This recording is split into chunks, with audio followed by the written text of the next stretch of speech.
오늘부터 국회 예산결산특별위원회에서 정부가 제출한 세출 376조 원과 세입 382조 7천억 원 규모의 2015년도 예산안 심의가 시작됩니다.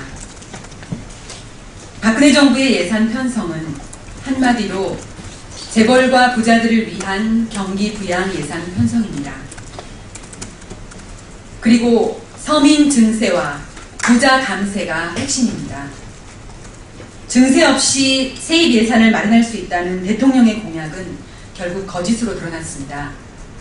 재정 적자를 메꾸기 위하여 부자 증세는 하지 않고 담배세, 주민세, 재산세, 자동차세 등 서민들의 간접세 인상만을 하겠다는 것입니다.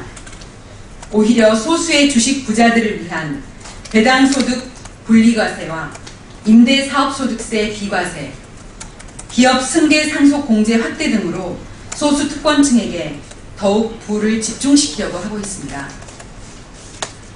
통합진보당은 내년도 예산 심사를 임하며 6대 삭감 사업과 5대 증액 사업을 통하여 정부의 서민 증세와 비정규직 확산 등으로 고통받는 노동자, 농민과 서민의 삶을 지켜내겠습니다.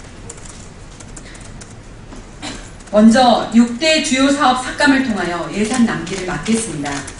첫째, 대미 굴욕 예산을 삭감하겠습니다. 차세대 전투기 도입 FX 사업을 재검토하기 위해 F-35 도입 예산 3,540억 원을 전액 삭감하겠습니다.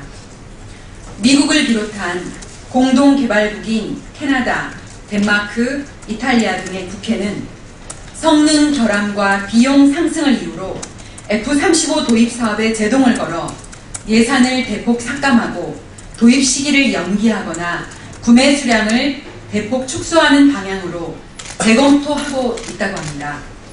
더불어 군사시설 개선비 항목 배정에 한미 간 합의 문제와 계획이 확정되지 않아 예산 요구안으로서 요건을 갖추지 못하였고 과다한 이용 불용으로 국회 예결위 결산에서 시정 요구가 있는 주한미군 주둔 방위비 분담금 군사시설 개선 사업에서 3,373억 원을 삭감하는 등 대미 굴욕적이고 과도한 국방 예산을 대폭 삭감하여 주요 증액사업 재원으로 활용하겠습니다. 두 번째는 신유신 예산을 삭감하겠습니다. 새마을운동, 창조경제예산 등 대통령 관심 사업이라는 이유로 과다 편성된 280억 원을 삭감하겠습니다. 새마을운동 세계화, 권력기관, 국정원, 검찰, 경찰, 국방부, 청와대 경호실 등 권력기관의 사용처 확인 불가 특수활동비, 기본 계획도 없는 글로벌 창조 지식 경제단지, 창조 경제밸리, 편향적 교육인 나라사랑 정신계승 발전사업 등 이러한 예산을 삭감하겠습니다. 셋째, 막가파 예산을 삭감하겠습니다. 타당성이 부족한 예산, 전시성, 중복, 연례적 집행률 부진한 예산 등 막무가내식 보여주기 예산 1조 2천억 원 이상을 삭감하겠습니다.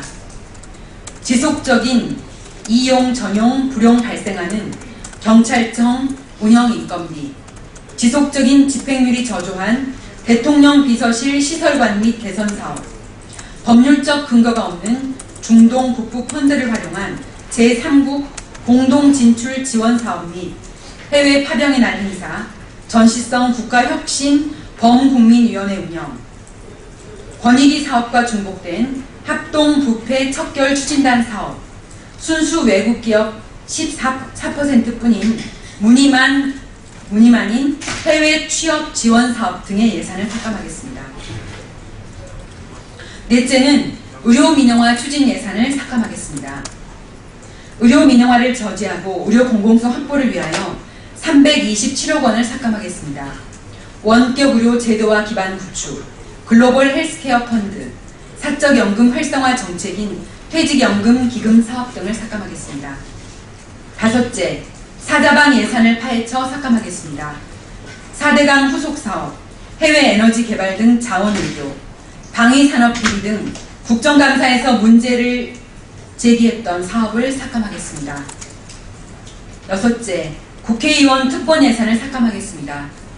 국회의원 특권 내려놓기로 90억 원을 삭감하겠습니다. 전임 국회의원 지원금 지급인 헌정의 지원 삭감, 국회의원 세비 동결 등입니다.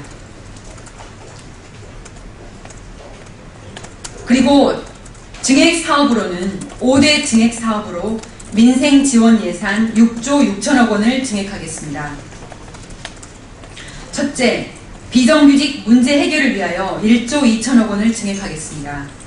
학교 비정규직 인건비 증액, 공공부문 비정규직 무기계약직 전환, 공공기관 용역 근로자 보호지침 준수, 감시 단속직 최저임금 보장 등을 통하여 비정규직 문제 해결을 위하여 1조 2천억 원을 증액하겠습니다. 둘째, 우리 농업을 지키기 위하여 5,800억 원을 증액하겠습니다.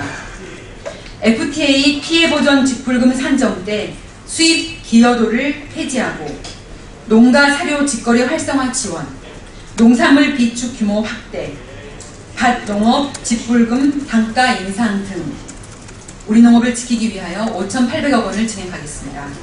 셋째, 교육의 공공성 강화를 위하여 3조 9,700억 원을 증액하겠습니다. 누리과정 삭감을 복원시키고 초등학교 돌봄교실 삭감을 복원시키고 국공립대를 지원하는 등 교육의 공공성 강화를 위하여 3조 9,700억 원을 증액하겠습니다. 넷째, 보건복지 증진을 위하여 6,500억 원을 증액하겠습니다. 의료보험 보장성을 강화하겠습니다. 4대 중증질환, 임플란트 틀니 확대 시행, 3대 비급여 등의 의료보험 보장성을 강화하고자 합니다. 부양의무자 기준 완화, 차상위 계층 등 의료급여 확대, 국가암관리 및 암환자 지원, 영유아 보육료 국고보조율 상향, 양육수당 국고보조율 상향, 지역아동센터 운영비 증액, 경로당 냉난방비 지원, 공동생활가정 등 복지시설 운영 지원, 지역사회통합 건강증진사업 운영 및 인건비 지원 등 보건복지 증진을 위하여 6,500억 원을 증액하겠습니다. 다섯째, 사회 취약계층 지원을 위하여 940억 원을 증액하겠습니다. 아이 돌보미 시간제 서비스 이용 확대, 경력 단절 여성 취업 지원, 한시적 양육비 긴급 지원액 상향 및 가구 확대, 사법 접근성 확대를 위한 국선 변호인 확대, 장애인 등 이동 편의 증진, 주택 개보수 사업 재추진, 노후 영구 임대주택 시설 개선 등 주거복지 증진, 이러한 사업들을 포함하여 사회 취약계층 지원을 위하여 940억 원을 증액하겠습니다. 그리고 연간 15조 원의 세입을 확보하여 조세 정의를 실현하겠습니다. 전체 예산 규모는 금융위기가 온 2008년 이후 가장 증가했지만 적자 33조 6천억 원, 국가 채무 570조로 적자와 빚을 늘려 경기 부양을 하겠다는 확대 예산이자 빚더미 재정 계획입니다. 특히 국세를 통한 세입 예산 증가는 단 5조 1천억 원으로 이는 올해 예상되는 세수 부족분 9조 원도 메울 수 없는 그런 규모입니다. 통합진보당은 김재현 의원이 발의한 법인세법, 상속세 및 증여세법, 종합부동산세법을 포함한 조세정의 6대 세제 개편 법안을 관철하여 연간 15조 원 가량의 세입을 확보하여 비정규직 문제 해결과 서민복지 향상 등 민생 지원을 더욱 확대하고자 합니다. 법인세 10조를 확보하겠습니다. 재벌 대기업 과표 1천억 원 초과분의 세율을 30%로 인상하여 법인세 10조를 확보하겠습니다. 소득세 3조 원을 확보하겠습니다. 초고소득 계층의 과표 3억 원 초과분의 세율을 50%로 인상하겠습니다. 종합부동산세 2조 원을 확보하기 위하여 참여정부 세율 회복하겠습니다. 100억 원 초과 주택의 종부세 세율 3%로 인상하겠습니다. 통합진보당은 노동자, 농어민, 서민 등 일하는 사람이 주인되는 세상을 만들고자 하는 당입니다. 청와대와 새누리당이 대선 공약을 파기하고 정책 실패로 인한 예산 낭비를 감추기 위하여 예산안을 기한 내에 처리하겠다는 것을 외치면서 일방적으로 야당을 압박하고 있지만 예산안 심사 과정에서 권력이나 재벌의 눈치를 보지 않고 오직 국민들을 위하여 사심없고 투명한 예산 심사를 할 수 있는 유일한 진보정당임을 자부합니다. 국민 여러분께서 함께 지켜봐 주십시오. 감사합니다.